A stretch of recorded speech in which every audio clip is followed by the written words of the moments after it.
I have found that what can be helpful is to give people a perspective on resource waste that might trigger in them a desire to work out, okay, what, to think, to put some effort into working out where in their everyday patterns could they make a small adjustment that might actually make a big impact.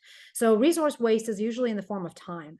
Sometimes it's the form of mental effort, but often it's time. So one of the things about my life that I've honed over the years, and I'm not perfect by any means, but I've definitely gotten better, and I think I'm pretty good now at, is really using my time, which is something everybody has in equal measure on any given day, right? Using my time optimally and constantly kind of re-optimizing as the day goes by, right? As new opportunities come up or constraints arise or whatever, always being conscious, how am I using this time? And what could I be doing if I weren't doing this thing right now? What's the value of that other thing I could be doing, which is what we call opportunity cost in economics. And if in fact the value of the other thing is better, switch to that, right? So there's a constant program running in my head about that, which allows me to be very efficient, right? Because I'm always thinking about the best opportunity. And of course, I'm also using my knowledge of myself. So there's got to be some self-awareness there. What do I feel like doing right now, right? Do I feel like writing this research paper or that other research paper, or preparing my slides for my lecture, or doing this other talk preparation?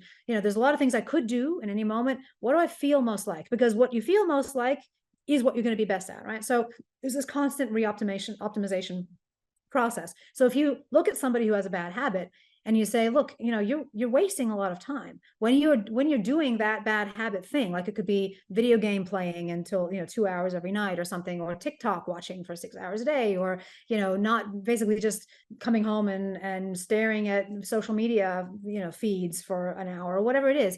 You think, okay, how could you use that hour or 2 hours or 6 hours to get something else that might be more valuable? Right? That's kind of turning the mind onto the possibility of resource wastage.